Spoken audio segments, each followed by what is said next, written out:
सोचिए जरा, आज से कोई 5000 साल पहले इसी धरती पर एक ऐसी सिविलाइजेशन थी जो अपने वक्त से आप कह सकते हैं मीलों आगे थी।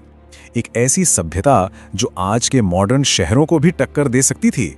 तो फिर सवाल ये उठता है कि आखिर इतनी बड़ी, इतनी एडवांस्ड सिविलाइजेशन गायब कैसे हो गई? एक विशाल समाज जो अचानक एक गहरी खामोशी में कहीं खो गया। और ये कोई ऐसी वैसी सभ्यता नहीं थी। उनके शहर, अरे क्या कहने, इतने परफेक्टली प्लान थे।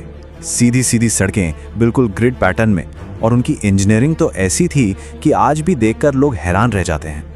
सिर्फ शहर ही नहीं, उनकी इकोनॉमी भी जबरदस्त थी। उनका ट्रेड नेटवर्क सोचिए मेसोपोटामिया तक फैला हुआ था। मतलब हजारों किलोमीटर दूर तक वो व्यापार करते थे। और फिर अचानक सब कुछ थम गया। एक सन्नाटा, एक ऐसा रहस्यमय सन्नाटा जो करीब 4000 साल तक बना रहा और अपने पीछे छोड़ गया हिस्ट्री की सबसे बड़ी मिस्ट्रीज में से एक। तो चलिए, आज हम इसी भूली बिसरी दुनिया को फिर से खोजने के सफर पर निकलते हैं। देखते हैं कि कैसे कुछ इत्तेफाक से हुई खोजों ने इतिहास के इस बंद चैप्टर को हमेशा के लिए खोल दिया। तो सवाल यह है कि ये खोई हुई सभ्यता मिली कैसे? इसकी कहानी भी बड़ी दिलचस्प है और दशकों में सामने आई।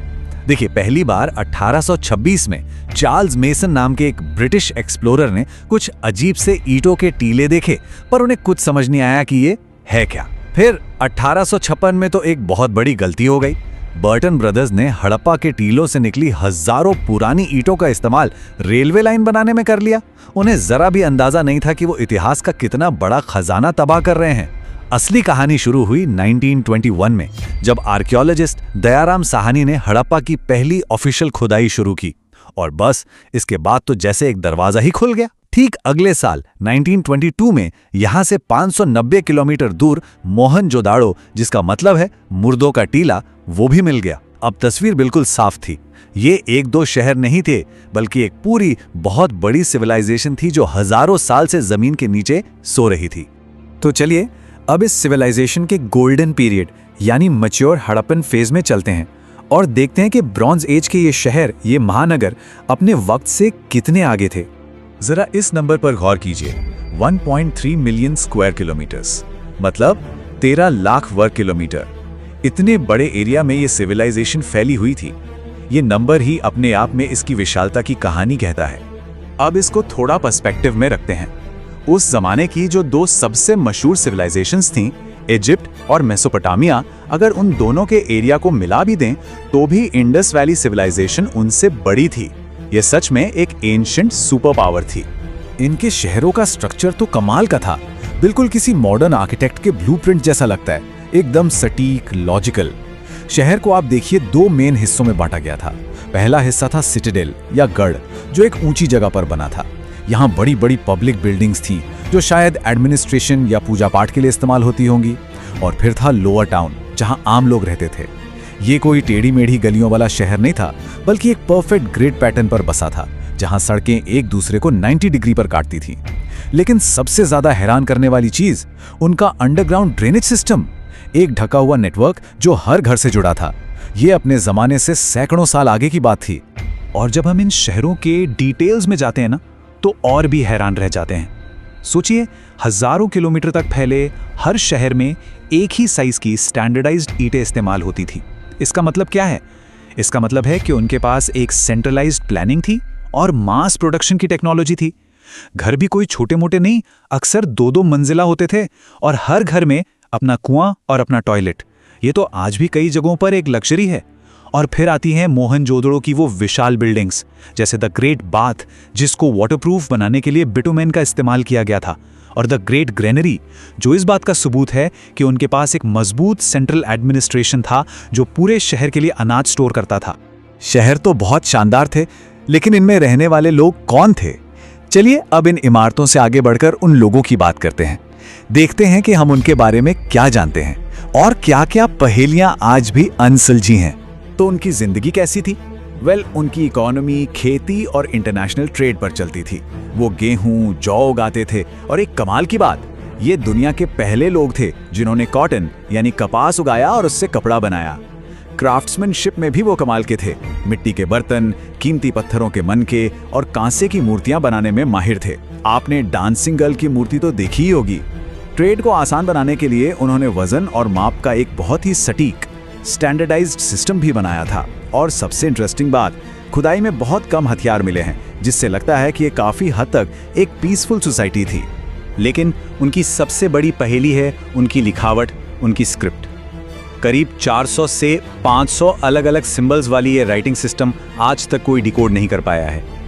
हमें ये पता है कि ये राइट से लेफ्ट लिखी जाती थी, पर इन चिन्हों का मतलब क्या है, ये आज भी एक बहुत बड़ा रहस्य है। उनकी भाषा, उनके विश्वास, उनका पूरा इतिहास, सब कुछ इसी कोड में बंद है। और यही बात सबसे ज़्यादा परेशान करती है। हम उनके इतने ऑर्गेनाइज्ड शहर देख सकते हैं, उनका अमीर ट्रेड देख सकते हैं, पर हम उनकी आवाज़ नहीं सुन सकते। जब तक ये स्क्रिप्ट पढ़ी नहीं जाती, वो हमें अपनी कहानी खुद कभी नहीं बता पाएंगे। एक और बड़ा सवाल, इन पर राज कौन करता था? हमें राजाओं के कोई बड़े बड़े महल या मकबरे तो मिले नहीं हैं, तो स्कॉलर्स के बीच भी अलग अलग थियरीज हैं। कुछ मानते हैं कि प्रीस्ट किंग्स यानी पुजारी राजा थे, जिनके हाथ में धर्म और राजनीति दोनों की पावर थी।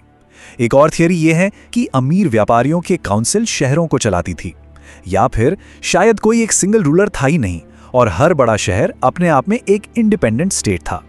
लगभग 700 साल की शानदार तरक्की के बाद ये महान सिविलाइजेशन धीरे धीरे खत्म होने लगी।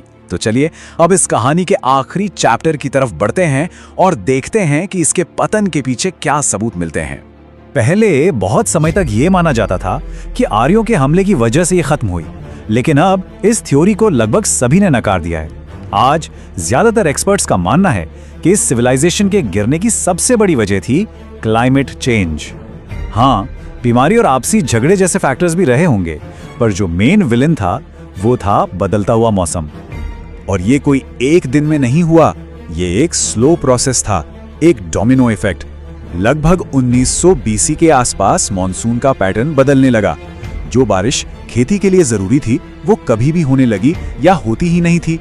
सरस्वती जैसी नदियां, जो उनकी लाइफलाइन थी, या तो सूख गईं या अपना रास्ता बदल लिया। इसका सीधा असर किस पर पड़ा? खेती पर। सूखा और बाढ़ की वजह से खाने की जबरदस्त कमी हो गई और आखिर में लोगों के पास इन शानदार शहरों को छोड़कर छोटे छोटे गांवों की तरफ जाने के अलावा और कोई रास्ता नहीं बचा।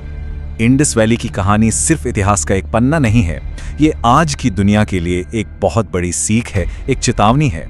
और उनके साथ जो हुआ उसकी गूंज हमें आज भी सुनाई देती है।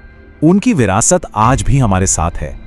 अर्बन प्लानिंग और सैनिटेशन के जो कॉन्सेप्ट्स हैं, वजन और माप का स्टैंडर्ड सिस्टम, पूरी दुनिया में कॉटन की खेती, और हो सकता है कि योग और स्वास्थ्य जैसे सिंबल्स की कल्चरल जड़ें भी वहीं से जुड़ी हों। ये इस बात का जीता जागता सबूत है कि इंडियन सबकॉन्टिनेंट में सिविलाइजेशन की जड़ें कितनी गहरी और शानदार रही हैं। उनकी कहानी एक बहुत जरूरी बात याद दिलाती है। ये हमें बताती है कि कोई भी सिविलाइजेशन, चाहे वो कितनी भी एडवांस्ड क्यों ना हो, नेचर की पावर के सामने कुछ भी नहीं है। उन्होंने क्लाइमेट चेंज का सामना किया और आखिर में हार गए। आज जब हम खुद एक ग्लोबल क्लाइमेट क्राइसिस के मुहाने पर खड़े हैं, तो सबसे बड़ा सवाल यही है कि क्या हम उनकी इस खामोश चेतावनी को सुनेंगे?